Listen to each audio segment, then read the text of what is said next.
is that through? This is two. You sent it to her. Good evening, everyone. Welcome to the March 26th Lebanon City Council meeting. Our first order of business will be the Pledge of Allegiance.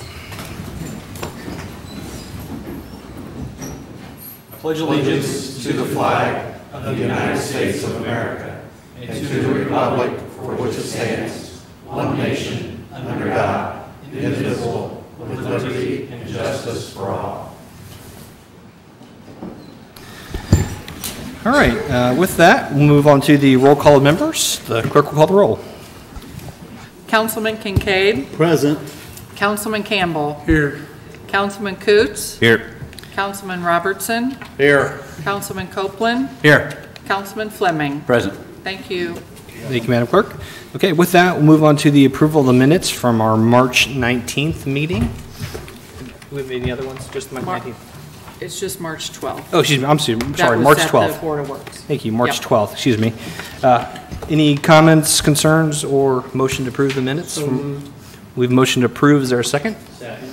Motion and a second. I think that was John. All those in favor say aye. Aye. Those opposed? All right, minutes are approved. All right, we'll move on to old business now. Is there any old business come before the council? Okay, easy enough. We'll move on to new business then. All right, first item up we have tonight is ordinance 2018-05, which is a common council consideration of annexation to the city of Lebanon, Indiana. Ben Bontrager with the planning introduce this for us. Good evening, council members. Before you tonight is the introduction of an annexation ordinance for a 23, give or take, acre piece of property that's just west of the city off of State Road 32 and North 200 West. And we'll use the overhead here to highlight the property for you. This annexation petition was filed by TTS Real Estate, otherwise known as Festool, and we have representatives from the applicant here tonight to be able to walk through some of their conceptual plans for the property. But here you see here State Road 32 to the north. There is 200 West. Festool's existing operation sits right here, directly adjacent to this property to the west. Existing city limits run north and south, right between Festool's existing property and this proposed annexation. So this is a 100% voluntary annexation. We did notice tonight for the required public hearing per Indiana state statute. The second reading of the ordinance and adoption of both the annexation ordinance and fiscal plan, depending on the council's determination, would happen in a minimum of 14 days from now, which would be the next council meeting, your first council meeting next month in April. And then there'd be a 30-day waiting period if the annexation order is adopted before the annexation would become effective. But just walking through just some of the details on this property, a little bit of the history. This property right now is under Boone County Area Plan Commission jurisdiction. Under Boone County, this property is zoned I-1, which is a light manufacturing zoning classification. Anything east of 200 West is zoned in that classification. This went before the Plan Commission at their meeting last Monday night, and we recommended a PBI zoning classification for this property, which is most similar to the county zoning classification. So that comes to you tonight with a favorable recommendation for the PBI zoning district from the Plan Commission, and that decision has been certified, 8-0 unanimous vote. The annexation does meet our contiguity requirements, so we have met all of the applicable notice requirements for the public hearing for tonight. As I mentioned, the county has it already. We're considering a similar zoning classification. Our comprehensive plan also recommends this area for industrial zoning or industrial uses as well. So essentially, everything we're doing is following all the zoning that was in place already and the zoning established through the city. It follows the comprehensive plan. Festool is considering expanding their existing facility. I think you guys had access to this from your packet, but I'll put that up as well. This is obviously very conceptual in nature until they finalize their expansion plans. What you see here is the existing building sits right here. What you see in this darker color blue represents both an office and warehousing manufacturing expansion of the facility, and then they have plans for future phases as the market needs arise to reuse the rest of the property. But they are planning in phase one, I think it's about a 20,000 or 15 or 20,000 square foot office expansion, and I'll let them talk a little bit more about the need for that expansion. and then about 140,000 square foot warehousing industrial expansion to that building, manufacturing expansion. That really covers the basics in terms of the actual annexation, and then the applicant is also here to further go into any detail about the annexation and/or the proposed use for the property. But I'd be happy to answer any questions if you have those now. Any questions for Ben from the council? Okay. No, sir. Brian, you want to say anything from Festival's perspective, or your attorney? If you permit me, Mr. Mayor, good evening to you and members of the council. My name is Chris Hammerly, and I serve as general counsel for Festool. This evening, who has been, as stated, is before you on a voluntary annexation. They are the contract purchasers of the property located at 345 North, 200 West here in Lebanon. The entity that is contracted to purchase that is one of their related entities, which is TTS Real Estate. So I just want to clarify that is actually a Festool-related entity. So I know you're already familiar with Mr. Goldthorpe. He is the president and CFO of Festool USA. So I just want to introduce him and have him say a few words about Festool in general and some exciting possibilities that are out there on the horizon with Festool. Great.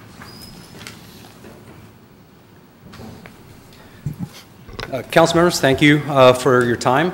And for those of you who might not know, we relocated here from Santa Barbara, California in 2006 and built the original facility, which was the first Festool warehouse office outside of Germany. Since then, we've built in Russia and in England. 2 years ago, we finished our first expansion due to increase in volume. And this year, we've started doing some final application on products that have never been done outside of Germany.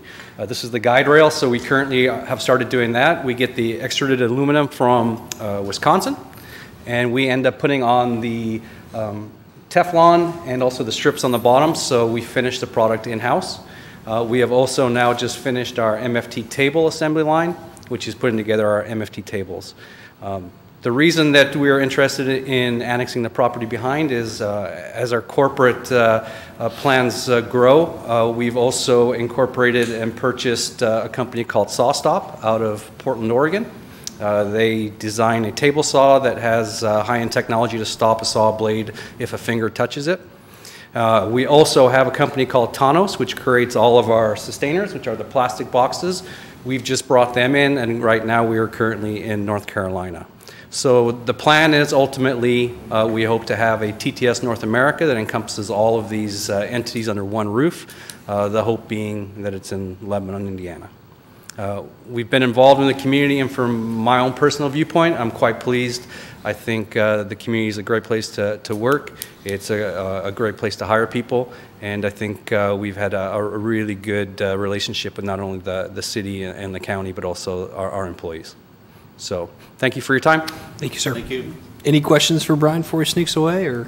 I was gone. I know. No? Okay. Thank you, sir. Appreciate your time.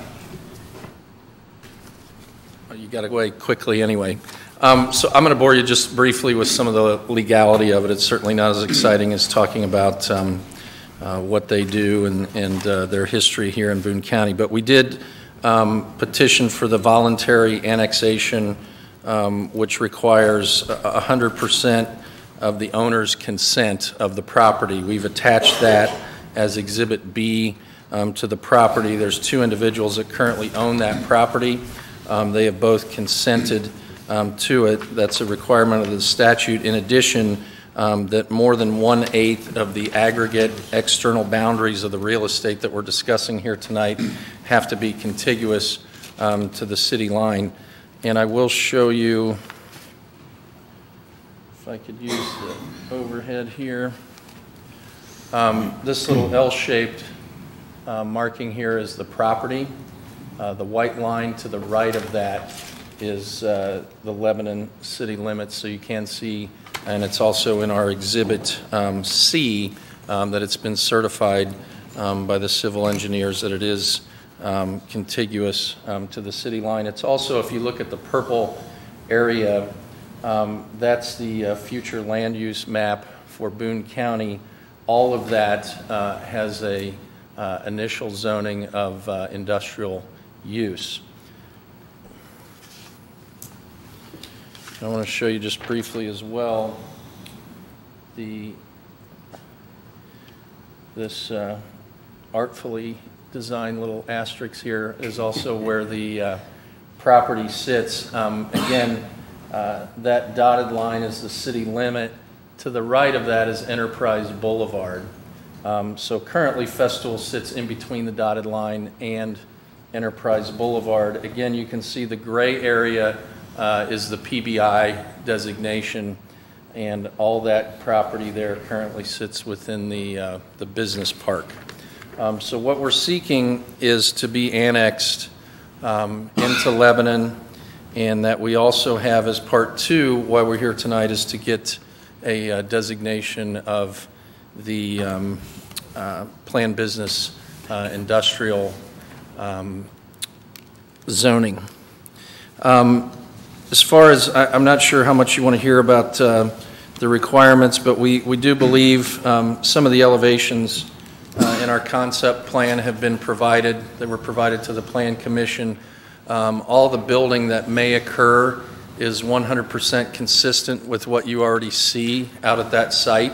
As far as the office space, it's a lot of glass, a lot of wood beams, and the warehousing, which would be approximately in phase one, 137,000 square foot, is also identical in elevation and material-wise to the two structures that are already there.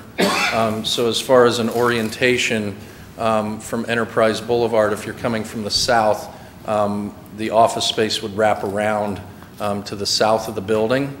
The planned warehousing would be directly behind the building in an orientation in an L shape from our current proximity to Enterprise Boulevard. So with that being said, those are the two reasons we're here tonight. We're asking that the council consider an ordinance which would allow us to be annexed into Lebanon, as well as be rezoned for the PBI classification. Okay. Thank you, sir. Any comments from council before we open up the public hearing? No, sir. Okay. Actually, I'll have Rob, you mind reading the ordinance for us on first reading, and then we'll open the public hearing. Thank you, Mayor. Council, again, ordinance number 2018-05 would consist of annexing certain territory to the city of Lebanon. As it says, 100% of the owners of the parcels proposed for the annexation, as identified in Exhibits A and B, have filed a voluntary petition with the council pursuant to Indiana Code. As Ben indicated, and Chris, the Lebanon Advisory Plan Commission held a public hearing at their regularly scheduled meeting on March 19th and forwarded docket 18-11 to the council with a favorable recommendation 8-0 to assign the planned business industrial zoning classification for the annexation area. This ordinance does require a public hearing that will be held after this reading, and ultimately, if approved, the council will adopt a fiscal plan for the annexation area. Pursuant to this, again, the ordinance will say that the annexation area, generally located at Road 32 and 200, it's adjacent to the existing corporate limits along the eastern boundary of the annexation area. It's declared annexed to and declared to be part of the city of Lebanon. It is to further include contiguous public highways and rights-of-ways. It's assigned to Council District 2 and shall become a part thereof immediately upon the effective date of the ordinance. It is also, again, as stated earlier, assigned the planned business industrial zoning classification, and if adopted and after publication within the 30-day waiting period, it would be approved. Okay. Thank you, Rob. Who's District 2 again? Is that Keith. Keith, is that you? Are you District 2? Yes, Okay. more added to it. Okay, that's what I figured. You're probably the biggest district by anybody, don't you? Okay. With that, ordinance 2018-05 has been read on first reading, and this time I will open up the public hearing on ordinance 2018-05. So if you'd like to make a comment, please feel free to step forward, state your name just for the record, and you have the right to be heard.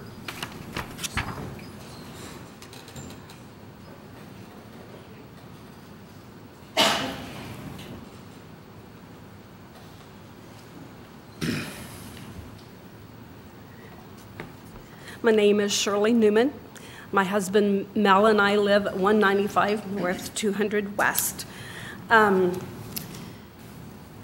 We've been there for 41 years. Built the house, raised 4 children there.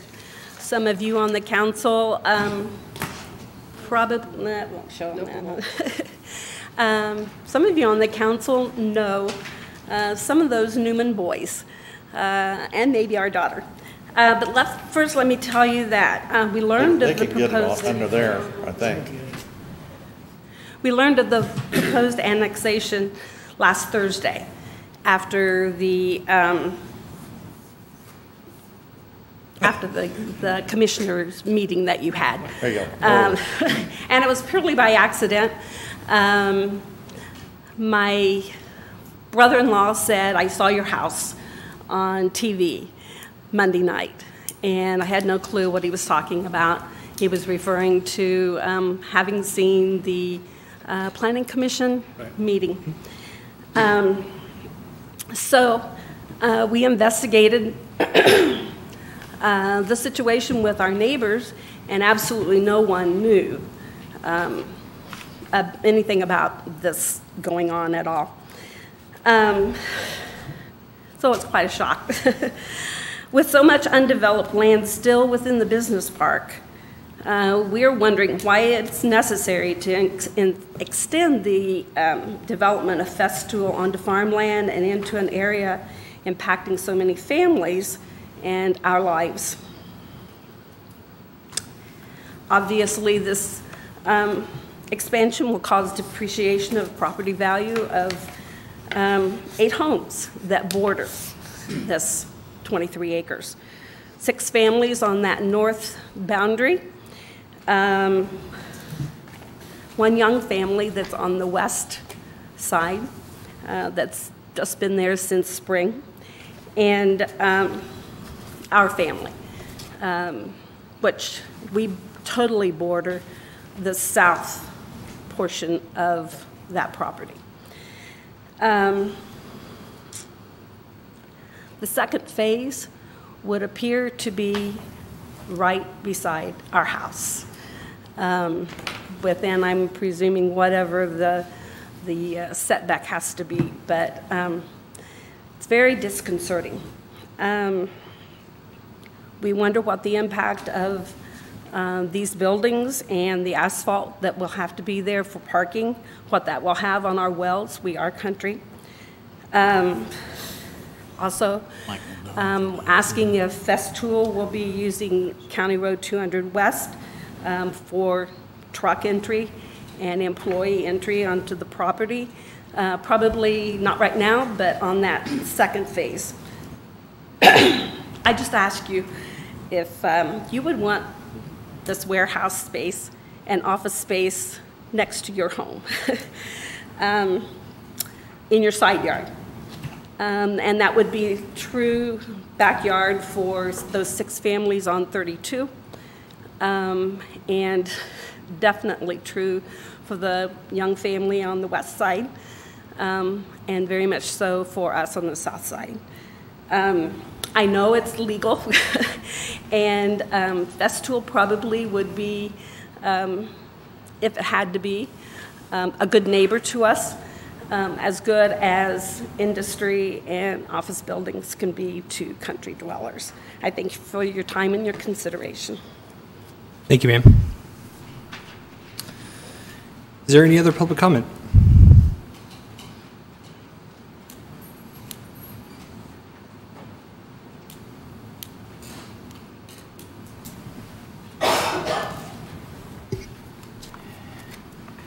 Evening. My name's Trudy O'Brien. I live on 32 in the blue 2-story house. I've been there 18 years. That was before Festool was there. What my biggest concern is First, there was all the farmland. We felt we were living out in the country. Then Festool was built. So far, no problems. Then there was an addition. Now there's going to be another addition.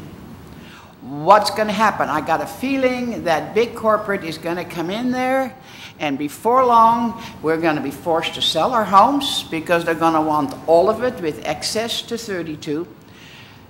The County Road 200 has a weight limit sign. Trucks go there all the time. So I have a feeling they're going to be going in there. We're going to have noise pollution, diesel fuel because the trucks come in at night for pickup and delivery, and they can sit and idle all night long.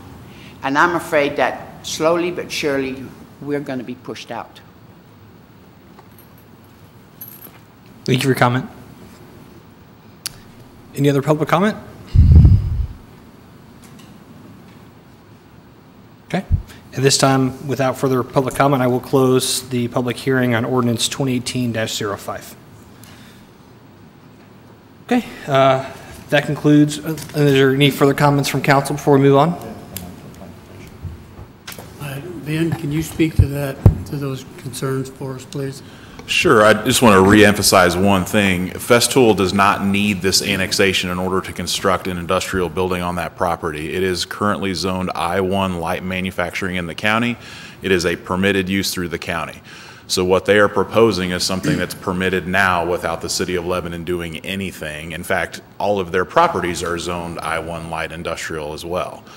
So essentially everything east of 200 West is zoned light industrial. So the property's been for sale, it's zoned light industrial. So what they're proposing is permitted under the county. The zoning that we are proposing for the property is most similar to what the county has already established as zoning on the property. So this is not something that's new or a change from that was already permitted.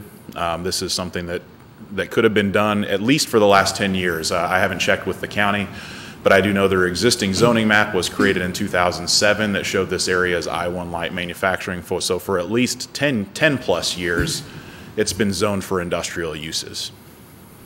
Ben? Yes, sir. Would you share with everyone why a business would want the city of Lebanon to annex that? The biggest reason is because they're going to, the public utilities.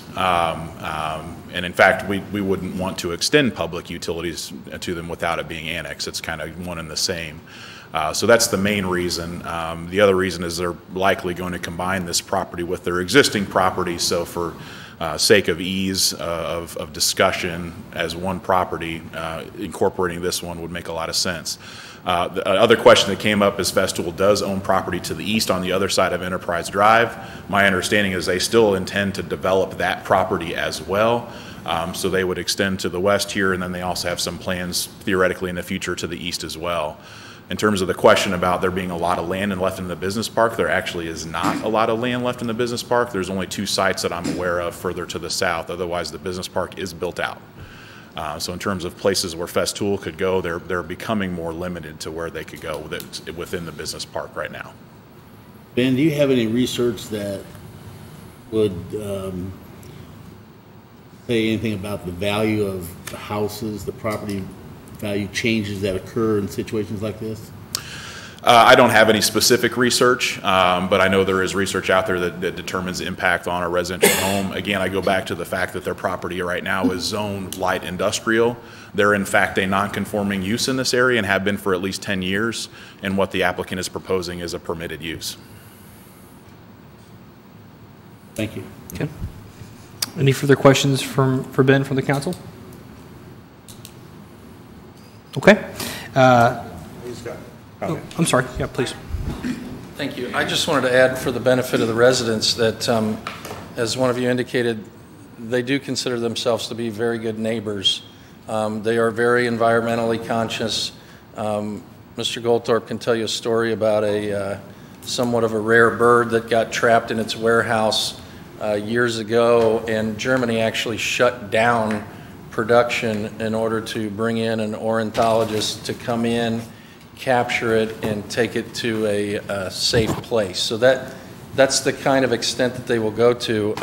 I can promise you too that when it comes to buffering requirements and things like that, that those actually might be more strict under the zoning that they're requesting as opposed to what Ben had just said under the industrial type zoning requirements. So I'm happy to give you my card after tonight's hearing, and we'd be happy to keep you in the loop on design plans and get your input on that. But as has been stated, and to answer Councilman Kincaid's question, it is for connectivity reasons, both to the utilities as well as our own connectivity to the building. Germany has a specific way that they operate, design, and produce their tools, and part of the design plan, which they're still going through the engineering, et cetera, and all this. In fact, I would tell you all that all this is somewhat speculative anyway. We're still the contract purchaser of the property, so we don't actually own the land yet. But the connectivity would fit in with their most efficient way to do business in the way they've expanded over across Europe. Okay. Thank you, sir. Thank you for your time. I have one more question. Can you address what your long-range plan is, like 10, 20 years from now? Do you plan on taking it all and getting us out of there? I think Mr. Goldthorpe plans to be retired by then. Well, there's always somebody following in your footsteps. No, I understand. To be honest, that's way too far out, and we are just in the very beginning of the process on this proposed expansion. We've published basically a site plan that calls for the phase 1, which is pretty close to the current building. I think you'd find if you did a walk around the property that it's going to be touching where it is now. So as far as the rest of that field goes, that would be in phase 2, and we were just talking, that's probably 5 to 10 years away, and that is dependent on sales, it's dependent on design, it's dependent on too many things that I could list, and I don't want to put Mr. Goldthorpe on the spot, but he may be able to better answer that, but I think it's going to be pretty far down the road. I also think with the zoning, and I don't have a study on the market and how your property values will be affected, but I would think just generally that they might actually be better affected by a zoning and a PBI as opposed to industrial, which is, or industrial 1, which is what everything currently is, including your homes. Yeah, because I'm projecting a fear. In the time that I've lived there, they've taken 14 foot from my property to widen the road and put a shoulder on. So I lost that. Had nothing to say about it. I could have fought it for years to come. We're just 6 little people right there, plus the ones of 200. We don't have any power. So that's what my fear is, that slowly but surely they're going to take, and we got to get out. So just to clarify, so since you're not currently in the city limits, right, that was the state that may have pursued expanding the 32, not the city. We are compensated, but And- still, And we have no voice. I would say it's generally the policy of this board is that we don't pursue, annexations that aren't voluntary, which is the case of this, where it's the proper owner coming to the city for an annexation, are extremely difficult now under Indiana law. So we would not, the Festool can't initiate any, right-of-way acquisition or anything from like, that would have to be a governmental body that would have to pursue that. They can make an offer for your house, but they cannot force you to ever sell that. If that makes sense. It makes sense if it's true. It's like when you start talking about eminent domain, when it's good for the public, we're out of there. Well, again, we avoid eminent domain at all costs, and because that's a state road, that would not be a city. And eminent domain has very specific reasons of why it can be initiated as well. And so, again, Festool cannot start eminent domain because they want to expand. Mr. Shine, correct me if I'm wrong, eminent domain can't be used for an economic development project. It's not legal. So in terms of the city forcing anybody to sell or Festool forcing anybody to sell, that's not legal. We can't do that. So certainly Festool could offer to purchase your property, but it's up to you to decide whether you want to sell or not. Okay, I believe that concludes the first hearing of ordinance 2018-05. Just so everyone's aware, the second hearing as well as the fiscal second reading will be held on April 9th, and that will be in this location and at this time is again on April 9th, so it's 7:15. Okay, with that, we'll move on to item B under new business, which is the interchange feasibility contract amendment funding request. Turn this over to Kevin. Thank you, and good evening. I would update you that this item was on the agenda at the Board of Public Works and Safety meeting earlier tonight, where it was Thanks, guys. where the approval was forwarded to you. They would recommend moving forward with the execution of this contract amendment, obviously subject to your approval and your funding appropriation for such an amendment. With that out of the way, I'll get into some of the details of what we're here to talk about. This is an amendment to the existing design contract for the interchange feasibility study for the potential new northern interchange. This would be an interchange that would replace the interchange at I-65 and 52 and may be located somewhere in that vicinity or further north towards the vicinity of the overpass with County Road 300. Obviously, the natural question is why? Why do we need a contract amendment when we're really just getting started? Well, it really stems back to conversations that we had with NDOT over the last 30 days. NDOT looks very favorable on this potential project. And when we crafted the original design contract for this feasibility study, it was at that time, I should say, a foregone conclusion that the 52 interchange would go away. It was previously stated in several public studies that were done by NDOT. We have been given that indication by NDOT's central office as well as the Crawfordsville district. So as I said, it was essentially a foregone conclusion that NDOT wants that interchange to go away. So why the need is a good question, and a question I think you all should be asking yourselves. Essentially, even though NDOT has stated that, if you read some of their studies that talks about the closing of that interchange, it's very non-specific and doesn't cite any real data behind why that interchange should go away. It simply makes some statements that left-hand interchanges are typically 1.5 to 2 times as likely to generate accidents as a standard traditional interchange. And so this is kind of some of the information that's been published by NDOT for why they would want to change that configuration. So with the initial meeting we had with NDOT to talk about what our study will be, what our traffic impacts will look like, they've said, you know, we need you to help us further justify some of those assumptions that were made in their earlier reporting. We need you to provide some background data. We need you to provide the objective justification for closing 52. And really what this comes down to, it comes down to funding questions. So, you know, NDOT is trying to put money towards this potential relocation of that interchange. And that comes down to a couple of options that they have when they're looking at projects like this. And specifically, they're looking at projects that are related to maintenance of that existing interchange. So they've asked us to look into the operational problems with that interchange, really as sort of a measure to allow them to justify stopping spending appropriations that they have already in the schedule for 2019 and I believe 2024, where they will be spending money on that interchange. Not to realign the interchange, but these are what they would refer to as preservation monies.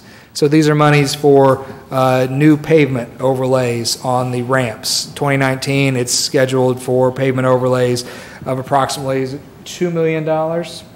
I'm sorry, I forgot to introduce our consultants. With American Structure Point, here to my left is Ken Olson, who's the project manager on the job. Also with American Structure Point, to his left is Luke Karen.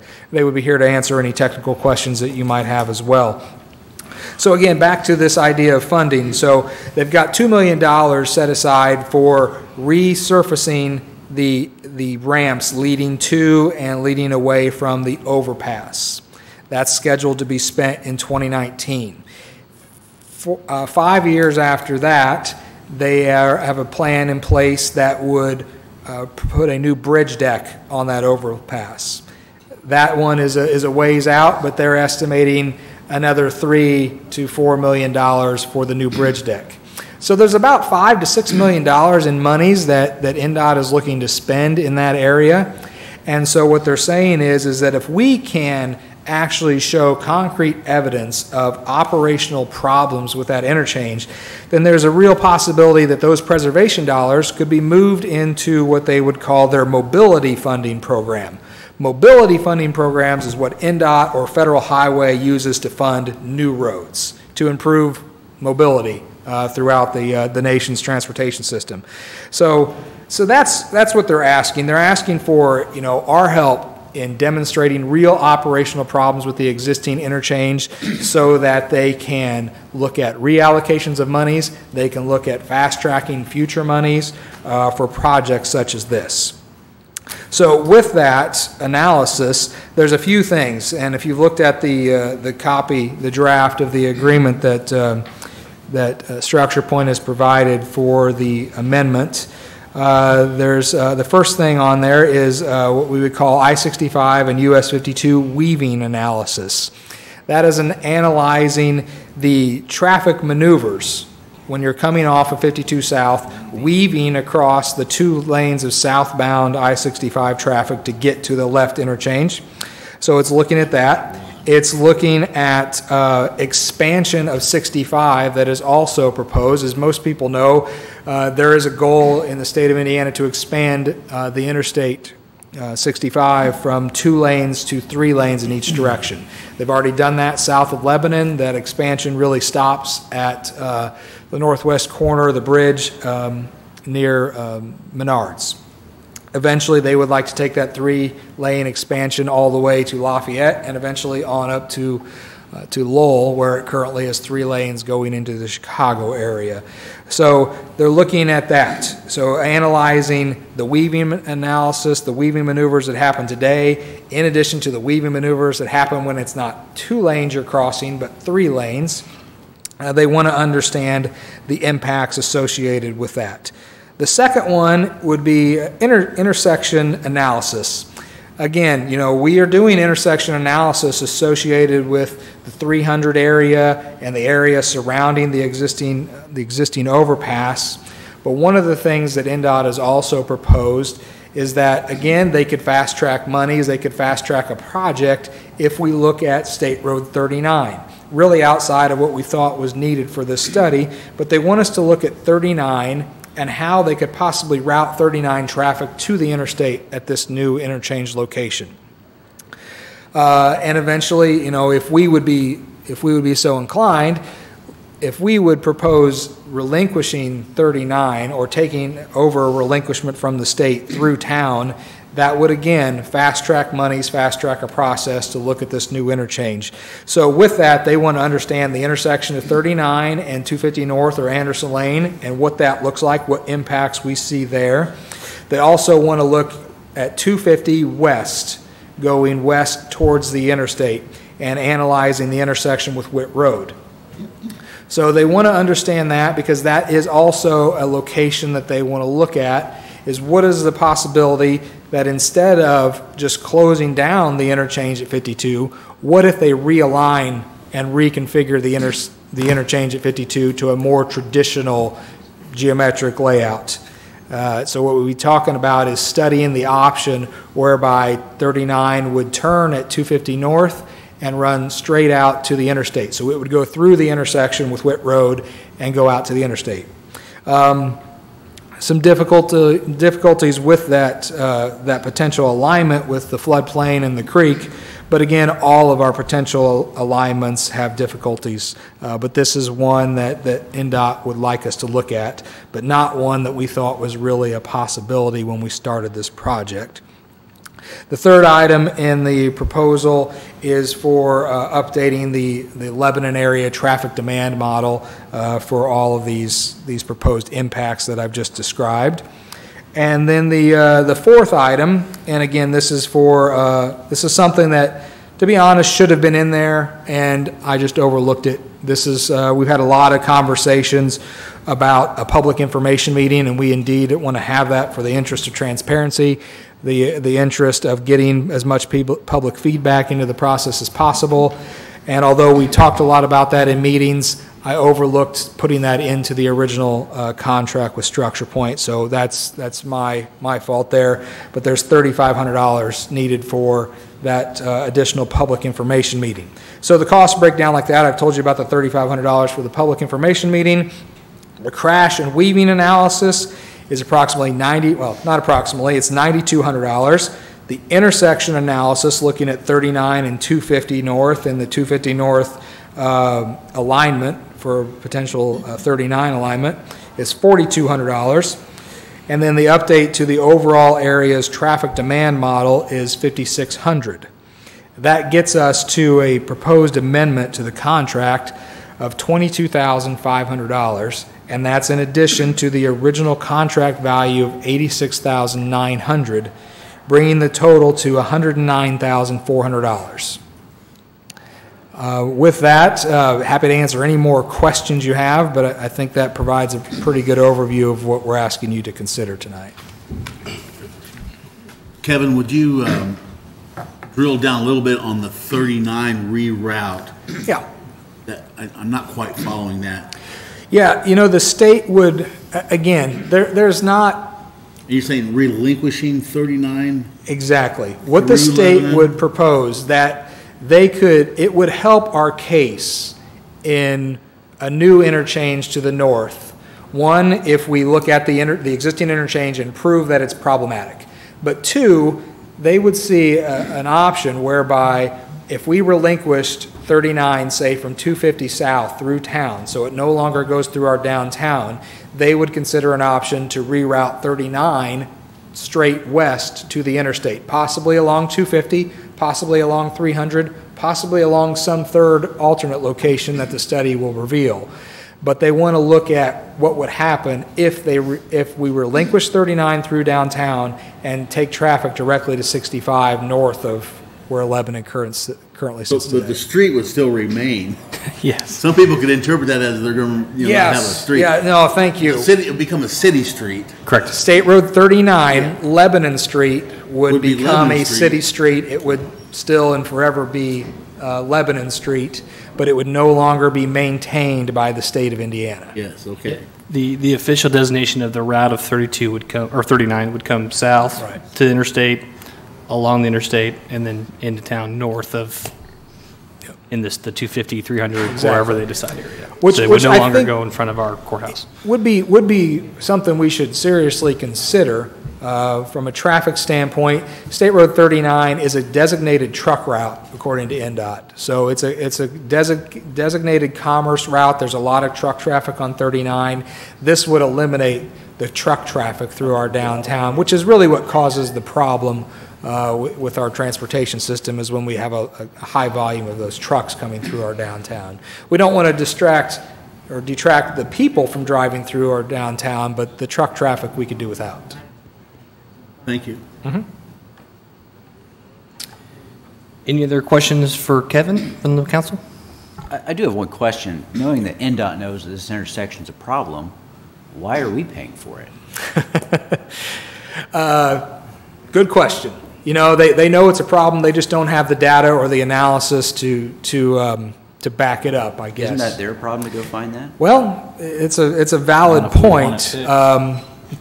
But, you know, NDOT at this point doesn't have any appropriation that they could put towards this study. Since we're already planning on doing a study, they see this as an advantageous situation for them to I don't want to say require, because it's not a requirement, it's more a suggestion that they're asking for us to take on to help plead our case.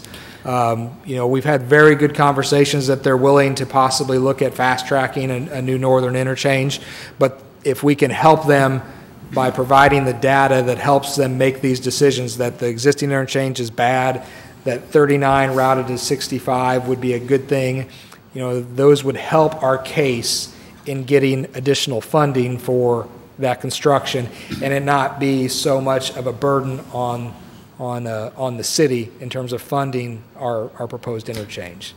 So, Dan, I think this goes back a little bit of why we're doing this. Again, we're trying to put together a feasibility study that helps, instead of waiting on NDOT to take the first step, we're taking that first step. And I think make sure that whatever they need to do their future justification analysis, funding requests and things like that, I think if they can have all the information in front of them in a complete package, I think it helps them make that argument later, which is why I think it's important for us to at least include this point. I think that's a good point. Just to say it plainly, we could say no. We could say no, you guys analyze that if you want to later, and they will later, much later. I'm not for sure when they would get around to it, but our case for our new interchange would not be as strong without this analysis. The only question I have is, what happens when we take over, if we take over the 39 highway, does the funding come with it? Oh, yeah. Well, with any relinquishment, there is a negotiation. There's a formula that goes with it. There is I don't really know the formula or how that would be calculated. All I would say is that in general terms, yes, there is some sort of negotiation that takes place regarding our compensation for taking that asset from them. I don't think those negotiations are as lucrative as they once were. I think they're really limiting how much money they will give to a city for a relinquishment. But, I don't know if Structure Point could speak to that any better than I can. Yeah. But eventually, if that were to happen, I've known of cases where they would resurface the road and make necessary repairs and then give it to the city. Yeah. At some point, it's going to be our city street, and Larry Lee's going to take care of it. At some point, it would, if we go down this route, and there's no guarantee we will.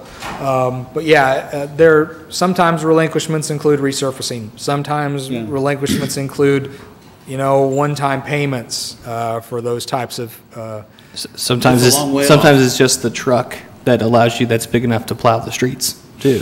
So it really is a negotiation. Yeah, it really is, and you wouldn't have to look too far to research some negotiations that have happened in the past for these relinquishments. But I couldn't speak to anything more specific than that at this point. All right, thanks. But that discussion also is not possible until there is a different reconfiguration of the interchange. Yeah, exactly. They would not be willing to relinquish 39 until there was an alternate route for 39 traffic to take. So, do you want to say something? Yeah, Kevin got a question. I remember in our old transportation plan, there was discussion of a road that would go to the west from an interchange. Should an interchange be put in, and something to bypass Lebanon on the west side over to Enterprise Boulevard. Yeah. Is there anything still like that in the new plan to get some kind of road to come to there to try to get the truck traffic to that side of town? Absolutely. Instead of coming into town? Yeah, that's in our thoroughfare plan, and I don't have that to put up before you right now, but in our existing thoroughfare plan, which is very similar to our thoroughfare plan that we had in place in 2007. I really couldn't speak to prior to 2007 what our thoroughfare plan looked like, but both our thoroughfare plan and the county's thoroughfare plan did designate that 300 would be a potential area where that road could be expanded to take some of the traffic burden off of the city, that road corridor would be expanded across the interstate.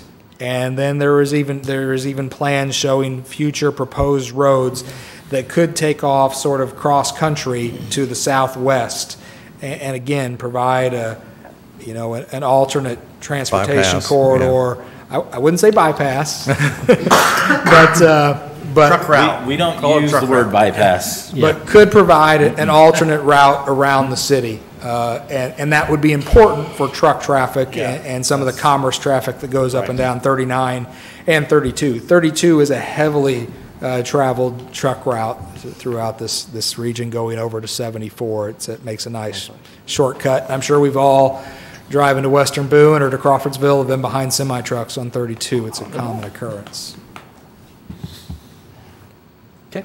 Any further questions? So, Kevin, before we made the appropriation out of the riverboat fund, council discussion is that if we were to consider a $22,000 or $22,500 appropriation, is that in line with your continued thinking, or open for discussion on that?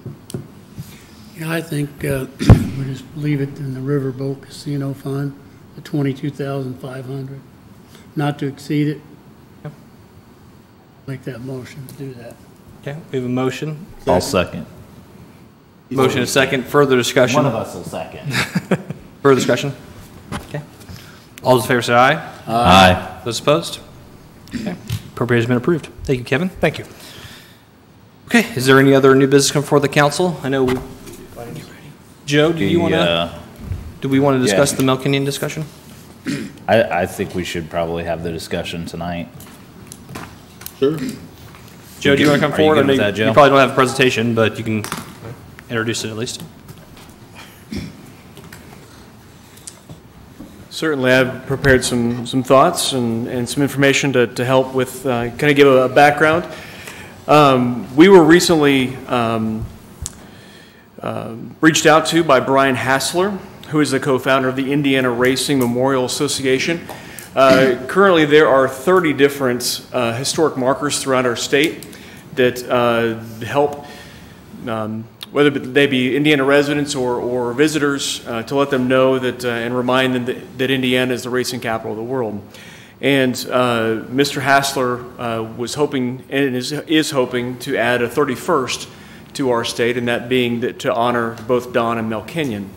And for a frame of reference, across the street from where we are right now, near Video Express, there's a historic marker where President Lincoln came through on the way to Washington, D.C., and then came back through, sadly, after being assassinated.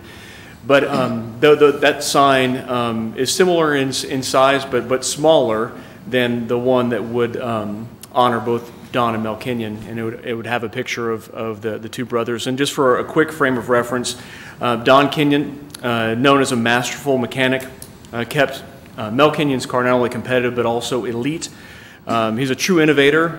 You may remember back in the 60s and 68, actually no, that's incorrect. Back in the 60s, Mel Kenyon was involved in an accident, badly burned, lost the use of his hand. Well, it was Don and their father and Mel that came up with the glove that Mel would wear to be able to continue driving race cars. And so Don and Mel, one-of-a-kind team, won worldwide championships with midget cars. Mel Kenyon obviously raced in the Indy 500 from 1966 to 73. In 68, the car was sponsored by Lebanon, Indiana, known as the King of the Midgets, more than 100 wins, 7 world championships, and now both, thankfully, Mel and Don, both living, still very much involved in the racing community, have 3K racing. And so you may know the name Spencer Baston. If you don't know, you will. Spencer just won his first national championship in midget cars, got his start, 3K racing. He's kind of the next great racer to come out of Lebanon. Like I said, if you don't know Spencer, you will. Both in NASCAR, maybe open wheel as well. But this is a chance to honor, if you ask folks that aren't familiar with Lebanon, Indiana, they'll of course know Rick Mount, and a short second is Mel Kenyon and Don Kenyon as well. Get to the price tag. This is a $3,000 price tag to have this marker, to have numerous racers, former racers, come into our community, and the pomp and the circumstance that comes with all those things. And as far as where this marker would be placed, it would be up to our community. Typically, there's an unveiling that happens, and that unveiling doesn't have to happen at its final resting place of that marker. but it would be nice to be able to have that. The date they threw out is April 15th, which if you're keeping score at home, that is Mel Kenyon's 85th birthday. We're lucky to have Mel with us, and if you ever met Mel, he's still, the mind is still sharp, and he helps out with our Mel Kenyon Classic every year. He's been downtown at the 4-H Fairgrounds, and will be at the park this year. Just a great way to help honor these two legends and be able to do it with them there, to be able to share and let them know how much their community cares for them. And those folks from out of town can maybe have a history lesson as well for many years to come. Sounds good. So just some thoughts from me. I think the $3,000 price tag is a very, very small price to pay to memorialize a gentleman that's done a lot for this city and a lot for racing in general. So I think this is a pretty awesome ask, a pretty low ask for us as well. And to be able to unveil that on the 85th birthday would be pretty awesome. So. I also do want to clarify, we're not asking for a car sponsorship this year for the 50th anniversary, so we don't have to worry about that. They're a little more expensive now. That would be a little bit more probably 68. pricey than it used to be. I actually had a chance to meet Mel as well, too, and he told me the stories that I believe it was Mayor Campbell at the time was actually on the pit crew for Mel down at the, I don't know if he was moving the tires or what he was doing, but maybe you know, Keith. That was before you were born, wasn't it? Yeah, a little bit, yeah. Just a couple of years. Smidge, but it's probably changed a little bit down at IMS these days, but they probably wouldn't let me anywhere near it. But I don't know that half the council was born at that point. I remember he took third place. He did. Yeah. Third place. Yep. It was actually his best finish he had when it was the year the city sponsored the car. City 11, third place. Yep. Yep. So.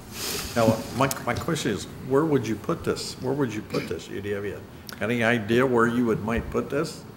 Well, I've been thinking, where would something like that go? Put it in front of Matt's house on for Meridian Street. For my money, a couple of different things come to mind. The city of Lebanon is, very well known for its parks. I could see it, either along the fitness trail at Memorial Park or in that general vicinity. Near a highly trafficked area. Could also see it along the Big 4 Trail as well. Again, another highly trafficked area where folks could see it.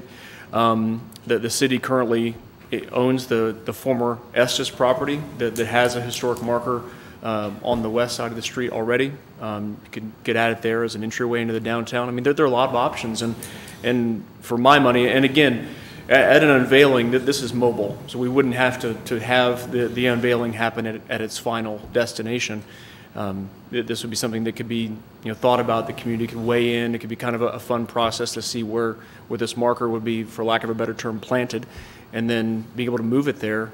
After Mel and Don pull that sheet away, and we're able to give them a standing ovation and be able to see the marker itself. It sounded funny, but in front of Matt's house, on the other side of the street, the trail starts right there at the park, and that'd be a great place for it. Yeah, the other place I kind of thought was on Main Street, where Big 4 will take the turn on Main and Meridian. You have a couple of things going on there. You've potentially got the Mel Kenyon Classic in the future, right? Obviously not this year because it had to move for construction, but you're on the Big 4 Trail, you're downtown, so you're attracting to that area, and you also have the tie-in to the Mel Kenyon race. I think there's some wins there. Yep. So tonight we're not really talking about location, we're just talking about appropriation. Actually, I know, but I just want to clarify, kind of focus a little bit. It's a good question. Goes, I'm just curious. Where would it go? Yeah. It was like, I think that's a question that can be answered later if we want. So. Now, Joe, I think we talked about they normally have a reception as well too with the. It's something that's typically done, and that's not necessarily a part of this ask, and it's definitely not part of the $3,000. That is just to help bring the former racers up here. That's for the marker itself. That's for the ceremony. Typically there's some kind of welcoming event that we could plan on a separate scale to keep it compartmentalized away from a food and beverage request of $3,000, which is upcoming from me. But okay, we can work through that. So, any concerns from a food and beverage standpoint, Keith? Well, I just think we can After I looked at the stuff today, we can just take that out of the Riverboat Casino, the 3,000, we still have money left there.